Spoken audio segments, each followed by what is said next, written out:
I'm Dee Caffari, the Ambassador for Ocean Safety. At Ocean Safety, we want every experience that you have on the water to be enjoyable, but above all safe. And we have a range of products available that allow you to make educated and informed decisions as to what you require in your safety equipment. Today we're going to look at the Ocean Safety leisure range of life rafts, and in particular the Ocean Regatta. Now, it's one piece of equipment that you need to be knowledgeable of, but you always hope you'll never have to use. The Ocean Regatta is an ISO 9650 Type 1, and it's available in a container like this, or the other option is a valise, and that depends on where your preferred stowage is on board your boat. Now, the specification of the life raft depends on your cruising ground and the number of crew you're going to be sailing with. Just to remind you, this isn't a sea survival video, but what we want to do is give you best practice with your life raft. At some point, the scenario and the decision will have been made that as a last resort, you're going to be leaving your vessel and take to your life raft.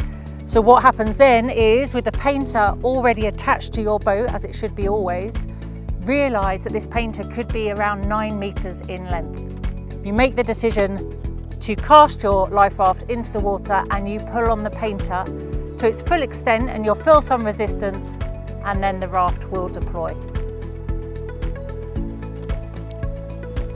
As you could probably see, it was quite physical to deploy the raft, and it takes longer than you think to pull on that painter, and it takes quite a bit of effort to keep tugging at the full extent for it to actually inflate. Then it's a really noisy setup. Don't be put off by this. That's just the noise of the CO2 venting at full inflation. And also it was super cold where that frosting from the CO2 and inflation had taken place. Now, the raft is still attached to your boat, but we've got really nice opportunity to talk about the key features of the raft. A high visibility canopy to keep you protected, really good, easily seen, reflective tape and a flashing strobe light on the top. We've also got a foot strap, which if you're in the water helps you get onto this kneel pad, grab handle that helps you get yourself into the raft.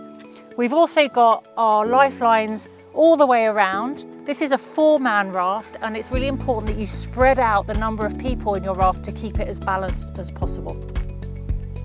So at this stage, we're still attached to our vessel, and we want to stay that way for as long as possible. There's much better chance of rescue from your vessel. But once we're in the life raft, we'd aim to step up into the life raft, ideally as dry as possible. But for those people that you're trying to get from the water, we do have a quoit and a throwing floating line that we can pass out and help those people towards the raft. We also have a very comfortable insulated floor that helps protect us from the temperature difference of the water that we're in. And as we get in, just at the entrance, we have our safety knife available, which we will use to cut the painter at the time we deem it's necessary to cast ourselves adrift from the vessel. It's important to cut the right line. Then we go into our life raft setup. So we cut, we stream our drogue,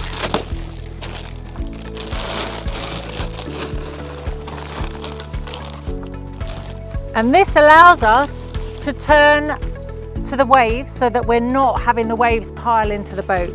So we cut from the vessel, we stream our drogue, we close our canopy, and then we maintain. And maintain is about maintaining the life raft and the environment we're in. That's bailing the water out, keeping it as dry as possible, and also maintaining each other's well-being. So taking seasickness tablets, applying jobs, setting up the tasks involved in a life raft that you learn on your sea survival course.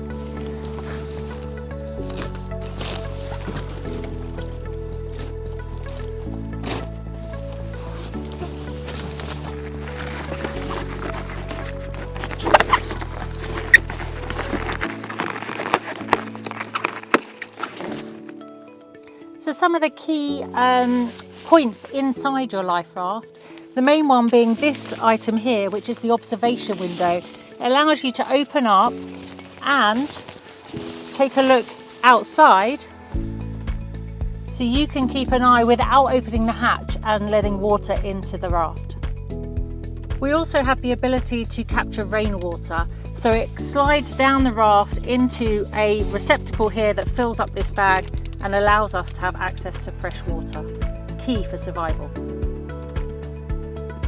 From the outside, it's slightly easier to see our observation window here, and also the area that catches the rainwater that feeds down inside so we get the fresh water.